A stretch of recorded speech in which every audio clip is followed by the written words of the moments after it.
It seems like every time Hugh Freeze talks to the media, some chunk of the Auburn fan base just gets ticked off about it.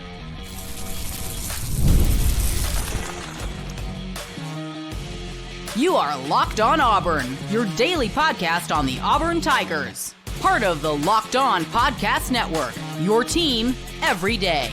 Yes, welcome on into Locked On Auburn, your daily Auburn Tigers podcast. I'm your host, Zac Blackerby, and thank you so much for making Locked On Auburn your first listen every single day. And joining me as he does every single Monday, it is Lindsay Crosby. You can find his stuff over at thebarnauburn.com, as well as other places. I want to talk about the defensive backs, some chatter that I heard over the weekend, and just how set up we are in the defensive back room.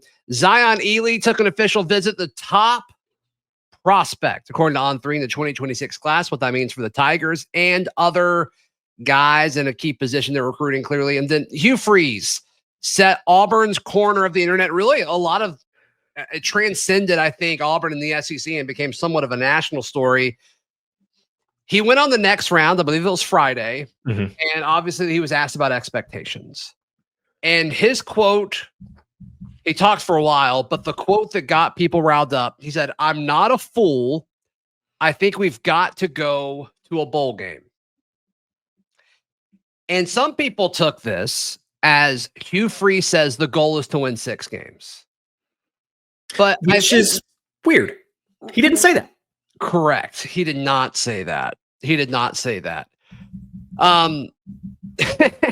And then, of course, I think most people were like, yeah, okay, he's referring to progress. You can't stay at the same place that you have been over the last 2 seasons, specifically last year with missing a bowl game.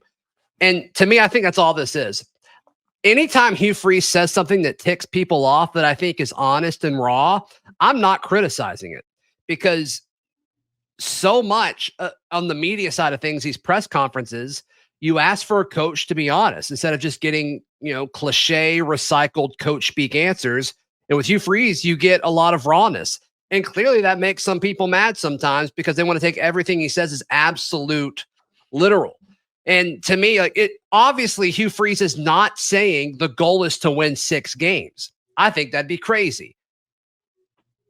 To me, this is all about Hugh Freeze saying, we can't keep doing what we've been doing. We have to achieve more. That's what I got out of this.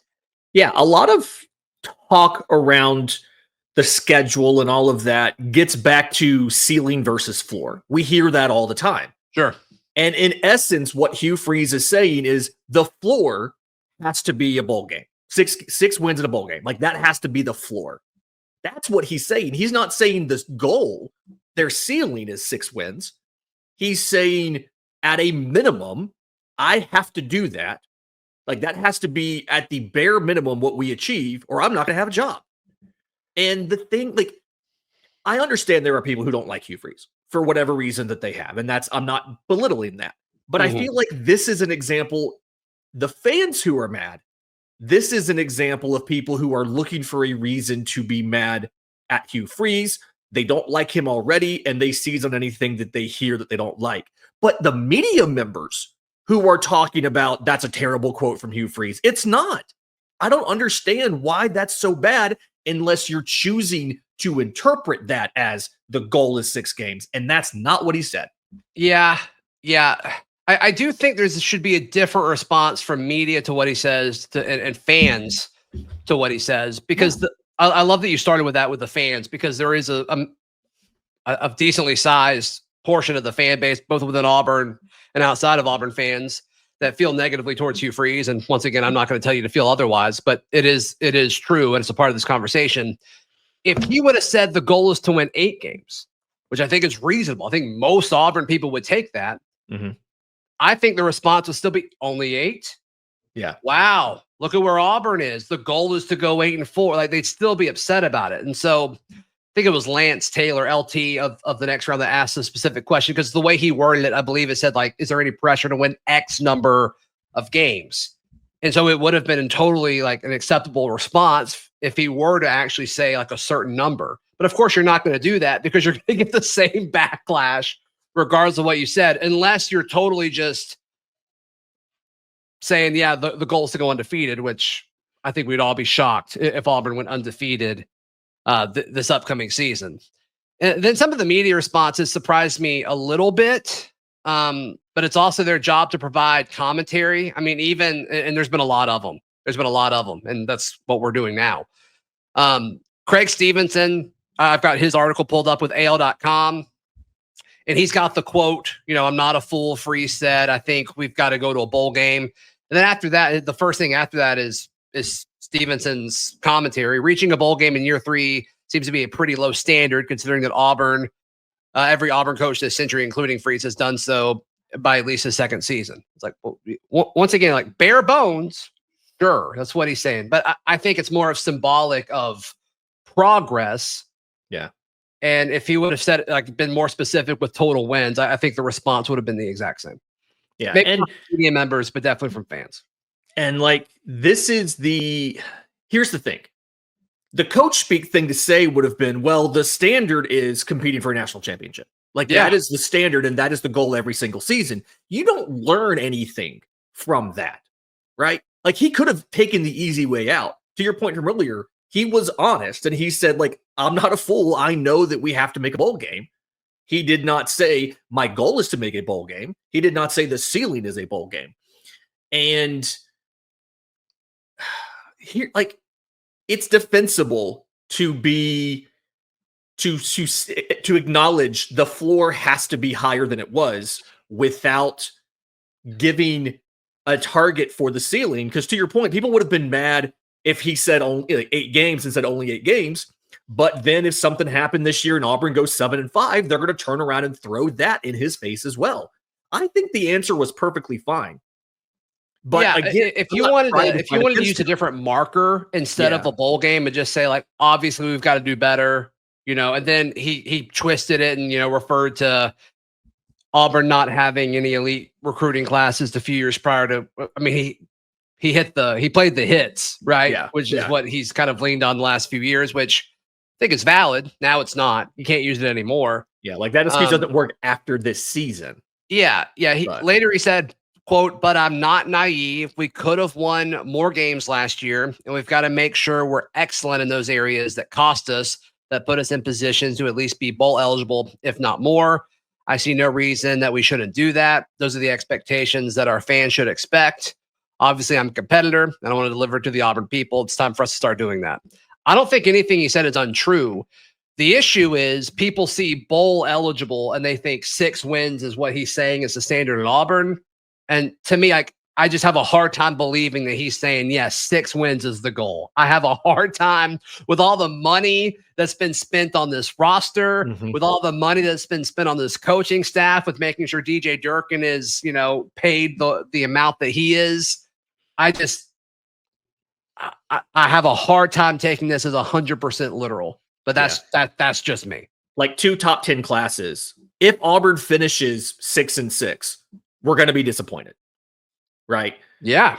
But depending on how it happens and what goes on, there is a possibility that he still has a job for another season. If Auburn goes 5-7, he's clearly gone, and he knows that. And my issue is not so much the fans who were looking for a reason to be mad, because they're going to do that no matter what he says. He could say our goal is to win the national championship, and they would say, well, he setting these guys up to fail because it's very rare any team wins it. Yeah, or if he could have been honest and said what most Auburn people are saying, 8 or 9 wins would be great. Yeah.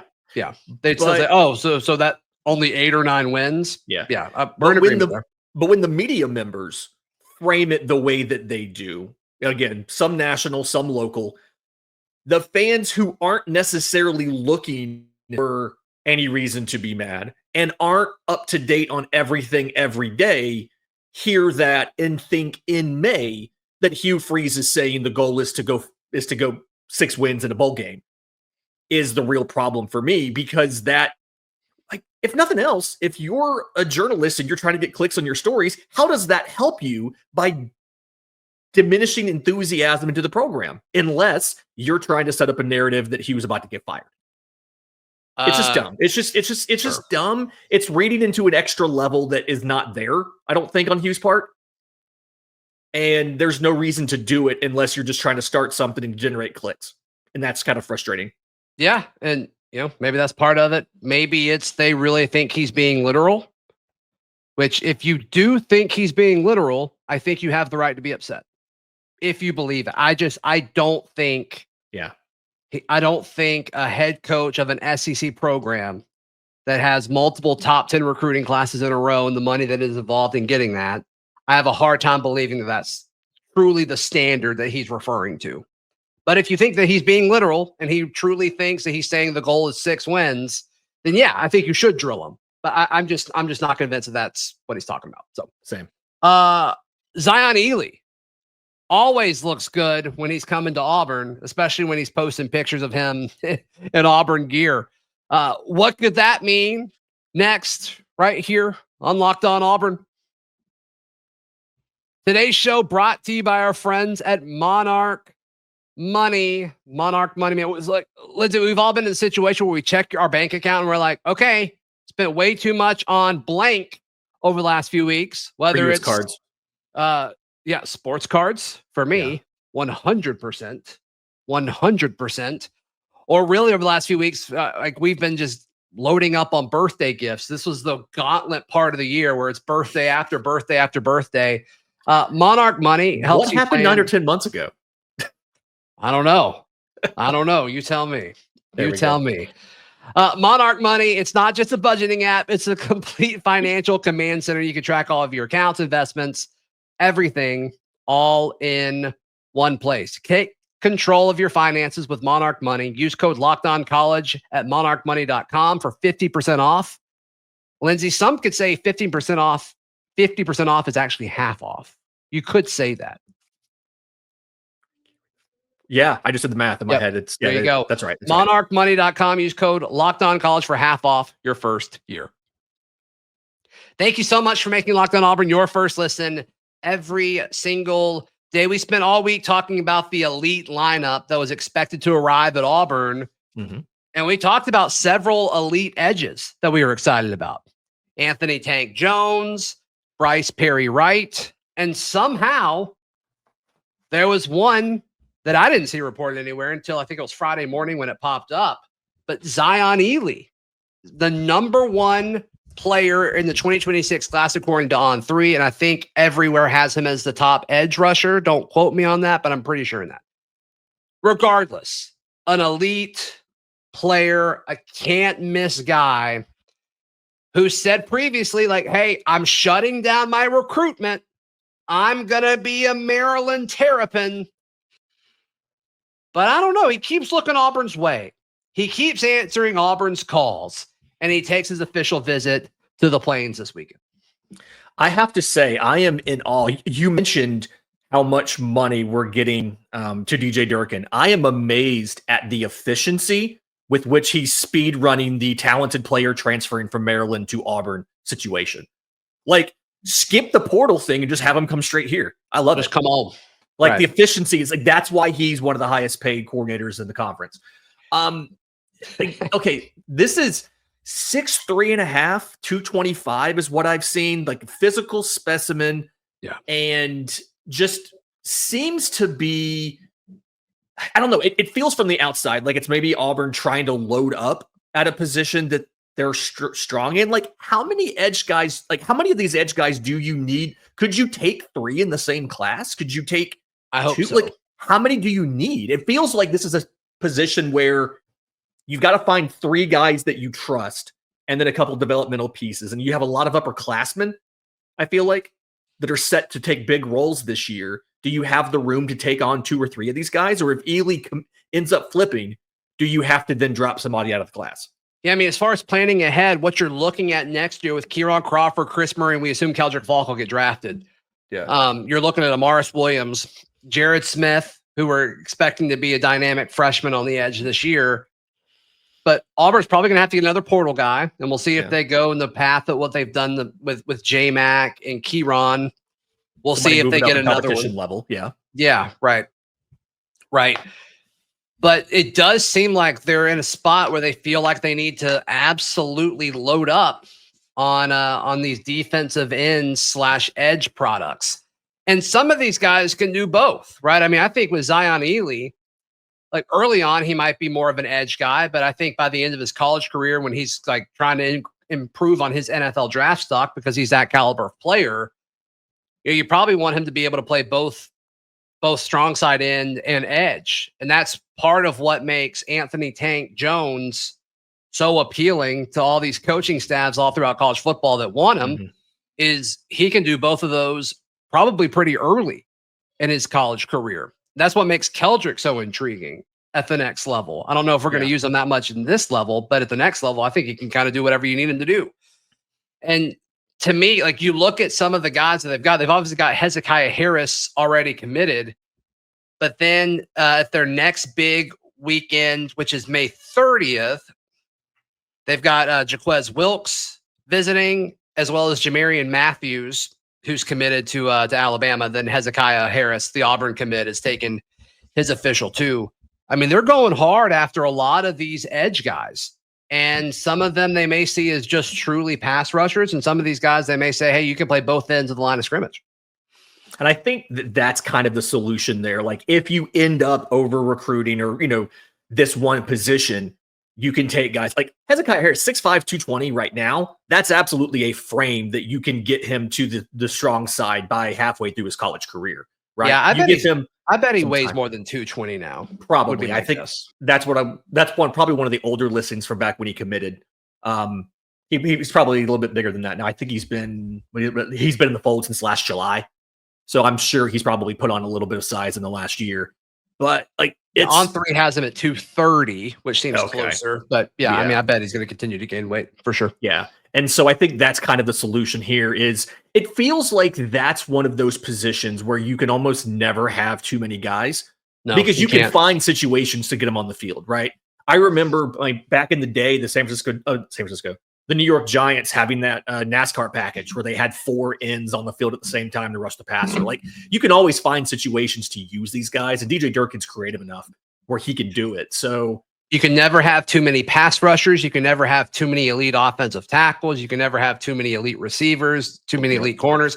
Anybody who helps you disrupt the passing game or enhance the passing game, you can't have too many at this point. Especially at the flexible position where, like, if you have somebody at defensive end, right? If they slim up a little bit, you can stand them up. If they thicken up a little bit, you can kick them inside. It's kind of the same thing with tackles, right? Like if a guy's a little bit slow on his feet, you can move him inside to guard. Right. His wingspan or something isn't great. Those are the flexible positions where you have a lot of versatility both directions. Or if you're a lighter edge, maybe they put you at linebacker as well, right? So 100%. Because I mean, if you're being recruited as an edge guy, you have athleticism and traits that are applicable and desirable in other position groups as well. So you can't have too many. It can maybe, depending on how they pitch it, if you've already got 2 or 3 edges committed, does that hurt you in getting other guys? Possibly, but the sales pitch is probably something similar to what we're talking about. Is like, we're going to use all of you.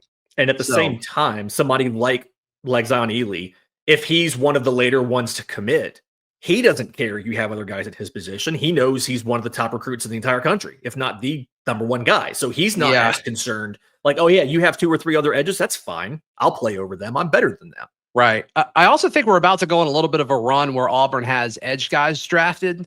We saw J-Mac get drafted, and we weren't really sure if he would or not. Jacksonville, I believe. And I think Kieran Crawford is in a spot. He might be in a better spot than J-Mac, honestly, just because I think of natural traits, and he just hasn't been playing football that long. Yeah. And then obviously Keldrick Falk is going to be in that. And then we're a few years away, but I mean, everybody's expecting Jared Smith to be a Sunday player. So that's going to be fun to see, kind of stacking classes. We've seen that with corner, and I think we're about to see it with edge. We saw that running back for a while at Auburn. Sure. 100%. So that's going to be fun to see how that helps the Tigers over the next few seasons once that kind of gets going. Yeah. Speaking of corners, the defensive back situation. Talk to somebody close to the defensive back situation over the weekend. There's a lot to be excited about, and some good news happening there as well. That's next, right here on Locked On Auburn. Thank you so much for making Locked On Auburn your first listen every single day. You can't talk about the cornerback room in its entirety without mentioning or at least alluding to the caveat of if Champ Anthony returns from injury. Gruesome injury, but was absolutely balling out before it happened. Talked to somebody over the weekend. It sounds like he's way ahead of schedule to the point where they are putting him in at nickel. And right now, I was told that he's expected to be the starter at nickel, with your outside corners being Jay Crawford and KayIn ElEE. And then, of course, my following question was, okay, well, who's leading the way at safety? And unsurprisingly, it's Caleb Harris and then Sylvester Smith. But it does sound like Eric Winters is really, really pushing Sylvester Smith, which is exactly what you want from all these young players. And so, I mean, you just think about that starting five on the defensive backfield. I mean, you can't ask for a whole lot more than that. And what I love is while you have a couple draft eligibles in there, KayIn ElEE's a junior, Champ Anthony's a redshirt junior, there's a possibility you could bring all those guys back for at least one more year. Caleb Harris is a sophomore. Sylvester Smith's a redshirt sophomore. Jay Crawford's a sophomore. Like, if everything broke right, you could have 4 or 5 of those guys back for another year. And so I think KayIn's an NFL player. Probably. I do. Yeah. But with the state of NIL, man, and like you just never know what exactly is going to happen. Like you just never know. You never know. And so like it could be something. Let's say the 4 of them want to, all want to come back or choose to come back, and KayIn ElEE's the only one on the fence. You could say, hey, we're about to have to make some big replacements in the pass rushing department on the edge. Right, we're losing these 2 guys to the NFL, and Keldrick Fault and Kieran Crawford. We're going to pay you to come back so that we can have lockdown coverage on the back end and help out these young edges, these young defensive ends who are trying to become everyday starters now. Help out your Amaris Williams, help out, Jamonta Waller, Joe Phillips, whoever else it may be, Zion ElEE, whoever else it might be. Yeah. So the fact that it's not a bunch of seniors where you're guaranteed to lose them all is exciting, because you're going to have some continuity. I feel like you've really, no matter what, unless you just get decimated by the portal, right? Yeah. And which, with what we happened earlier, like worst case scenario with what we were discussing with Hugh Freeze's comments, like if you go 5-7, I think you lose a lot of people. I don't think that's going to happen, but it could happen. But yeah, and one thing they're doing is it sounds like they're teaching all the guys that they deem as safeties. They're teaching them both safety spots as well as nickel. They're just kind of telling them, like, may the best man win. May the best man get market share of the snaps, which I think is cool. Blake Woodby, there were questions on, like, where would he be? I see him as an outside corner. It sounds like he's working at outside and nickel. Behind KayIn ElEE, maybe. I like to see Blake Woodby. So, and then I asked about Tay Seymour because nobody's saying anything about Tay Seymour. And it sounds like he's mixing in with the safeties and nickels. And then I asked about the guy from Tulane that they brought in, who I totally forgot his name. His name is totally slipped my brain right now. Strader?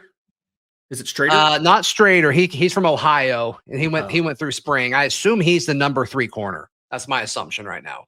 Yeah, if Champ Anthony is truly starting at nickel.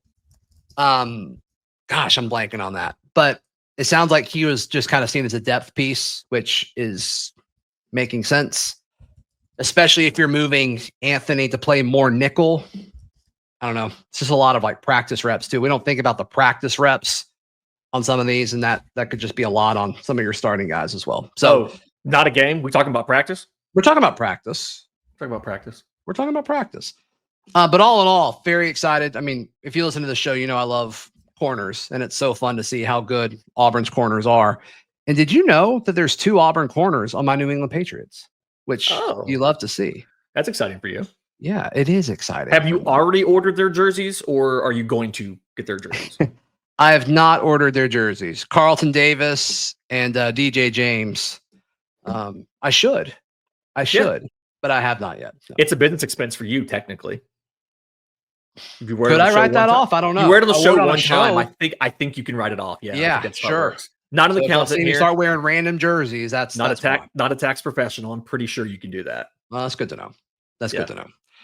But yeah, all in all, I mean, there's so much to like about it. And I didn't ask about Donovan Starr, but he's a young guy that seems to be hitting the ground running as well. So it's just then Fagans. I mean, it's just a great group. And it's a great Fagans, group. Eric Winters, Blake Woodby, Donovan Starr, 4 really impressive defensive backs who are going to be behind 5 really impressive defensive backs. And it's I mean, this coaching staff is going to have. I mean, it's a great problem to have, but they're going to have to make some decisions on, this guy deserves more reps, but there's just not enough reps to go around. So, I don't know. So that's part of it. That's part of it. Yeah. When you build a roster, and you raise the standard. That's why I'm like, I just have a hard time believing Hugh Freeze was saying, our goal is to win 6 games. I don't think that's what he said. I think it said our goal is to make a bowl game and be better than we were a year ago. So that's where I'm at with that. So we'll see. We'll see. Sense. Lindsay Crosby, how can people check out everything you've got going on? I'm on social media at Crosby Baseball. If it's the Auburn baseball stuff, the barnauburn.com and the Barn Baseball Show. We'll be breaking down the SEC tournament draw this week. And then if you're an Atlanta Braves fan, bravestoday.com, both a podcast and a newsletter, as well as the live post-game reactions on Locked On Sports Atlanta. We do the Braves postcast after every single game. Are we concerned about dropping 2 against Ole Miss? It is really hard to beat a team in their house. Going into it, we said you needed to win 1. And you won 1. I don't love the way that it happened. Sam Dutton, another shaky outing. It's 2 weeks in a row. Yeah. But we said going in, you had to win 1, and they won 1. So they don't get a double bye and hurt. They'll play on Wednesday, but I'm still not concerned. I still think you are one of the options for that final SEC national hosting spot. They're probably not going to give SEC more than 4 or 5, but you probably need to not go 1 and barbecue in Hoover if you want to get that national spot. Got it. Please like the video. Please subscribe, and we will see you next time. This has been Locked On Auburn.